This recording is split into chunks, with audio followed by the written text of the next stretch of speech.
If you took God out of Jesus, what would be left? That's the question I'm going to finish with today and head towards part of an answer toward that question. Hello, I'm Warren, the parish priest here at St. Columba's. Glad you could join me today for my message of the day. I want to begin by talking about the creeds. The two creeds that we're most familiar with perhaps in a parish church would be the Nicene Creed, which we say every Sunday here at St. Columba's, and at baptisms we use the Apostles' Creed. And the creeds are dense, succinct, summary expressions of the Christian faith, or aspects of it, that are key. Many people perhaps find them or think of them as more like straitjackets, that somehow we're being corralled into a set of beliefs which are constricting, that we should have freedom to find our own beliefs. By all means, but it's a misunderstanding of what a creed is. A creed actually is a gift to lead us on in our faith and belief, to guide us, but also to deepen us. They're very dense. By standing behind the statements in the creed is a whole lot of belief, that is generations old when the creeds were written, very profound, deep. I'm going to give you an example of this, and that question I started with will be an example.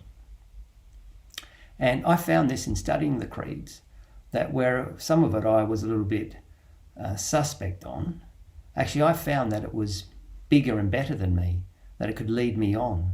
It could deepen my faith, give me a new way of looking at reality. Now, the creeds, the statements in them, if you like, are the pinnacle of a wave. So they need unpacking. And yet the statements themselves give us a lot.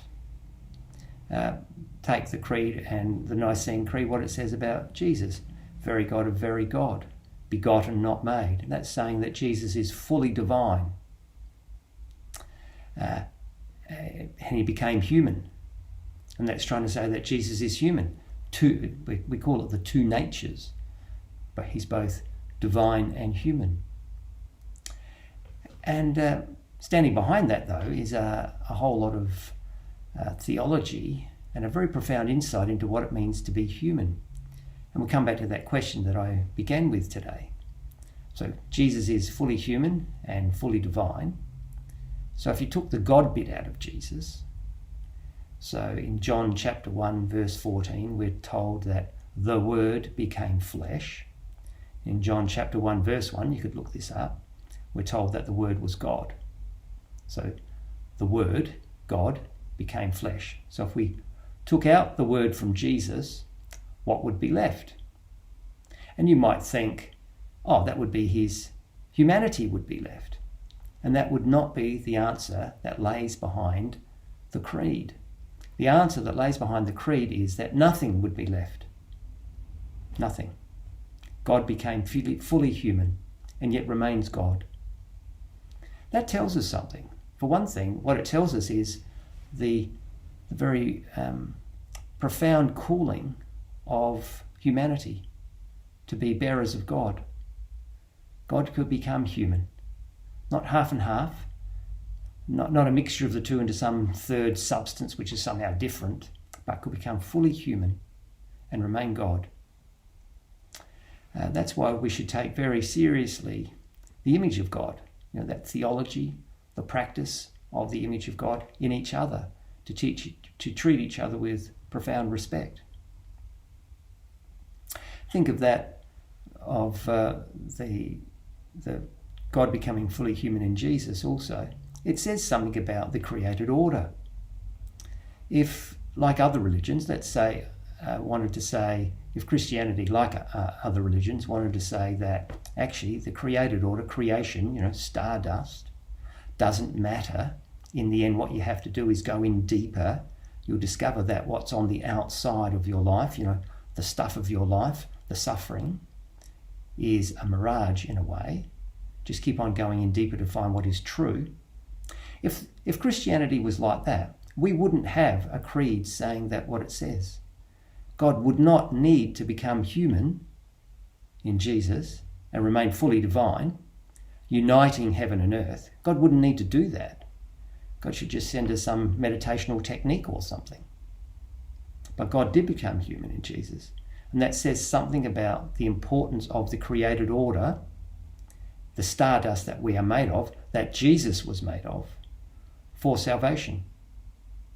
And God just didn't become a human being and live in the mountains all by himself in Jesus.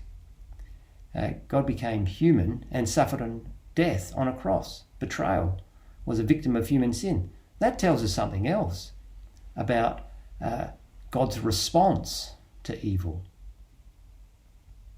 I could talk more about some of the implications of this dual nature theology in the creed of united in the person of Jesus, because that's crucial. United in the person of Jesus.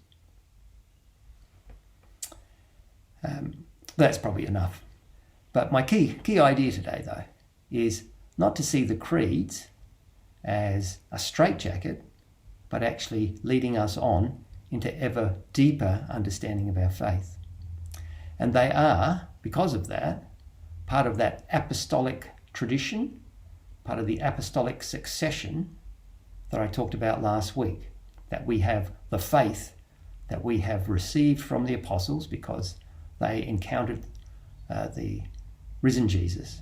That faith that we have received from them, that's what we get in the creeds in a succinct, dense set of, in dense language. Thanks for joining me.